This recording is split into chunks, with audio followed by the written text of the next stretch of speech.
سفر معراج کے بعد نبی پاک علیہ الصلوۃ والسلام گھر آئے تو گھر سے باہر جب آئے تو ایک کنیز کو دیکھا جو رو رہی تھی، بیچاری کمزور سی کنیز تھی اور اس کے ہاتھ میں ایک آٹے کا تھیلا تھا.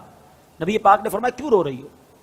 کہتی حضور میں فلاں غیر مسلم کی کنیز ہوں، میرے مالک نے مجھے چکی میں آٹا پسوانے کے لیے بھیجا، میں بیمار ہوں، چل بھی نہیں پاتی ہوں، اب مجھے دیر ہو گئی ہے، مجھے ڈر ہے کہ اب میں یہ آٹا لے کر لیٹ پہنچوں گی نا تو مجھے بہت ڈانٹے گا، مجھے سزا دے گا. بیچاری چل بھی نہیں پا رہی تھی.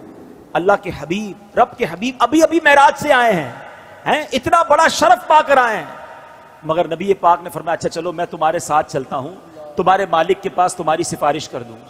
نبی پاک نے اس کنیز کا آٹے کا تھیلا اٹھا لیا.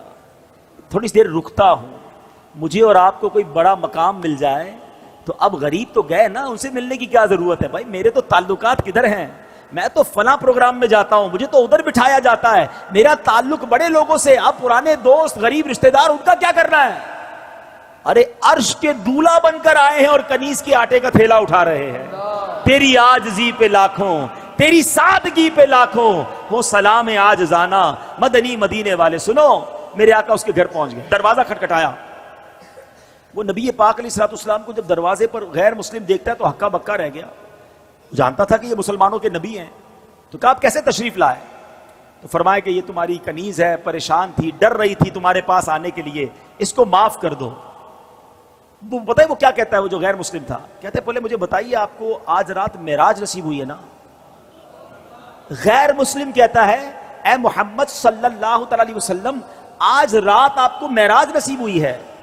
نبی پاک نے فرمایا ہاں ہے. سنو وہ اندر گیا، واپس آیا، اس کے ہاتھ میں تورات شریف یا انجیل مقدس آسمانی کتاب تھی، اور وہ کہتا ہے یہ دیکھیے اس میں نبی آخر الزماں کی یہ نشانی لکھی ہوئی ہے کہ وہ نبی جو آخری نبی ہوں گے، جب ان کو جس رات معراج ہوگی اس رات کی صبح وہ ایک کنیز کے آٹے کا تھیلا اٹھا کر کسی غیر مسلم کے دروازے پر جائیں گے. حضور آپ میرے دروازے پر آئے ہیں، میں کلمہ پڑھ کر مسلمان ہوتا ہوں. سبحان اللہ. یہ اللہ اکبر.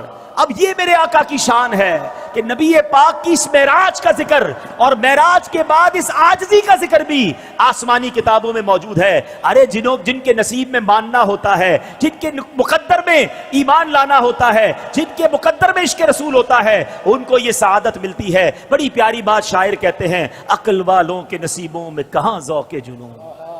ہاں ہر بات عقل سے نہیں تولی جاتی، ہر بات لاجک سے نہیں دیکھی جاتی. عقل والوں کے نصیبوں میں کہاں ذوق جنون، عشق والے ہیں جو ہر چیز لٹا دیتے ہیں. جیسے میری سرکار ہے بولو ایسا نہیں کوئی،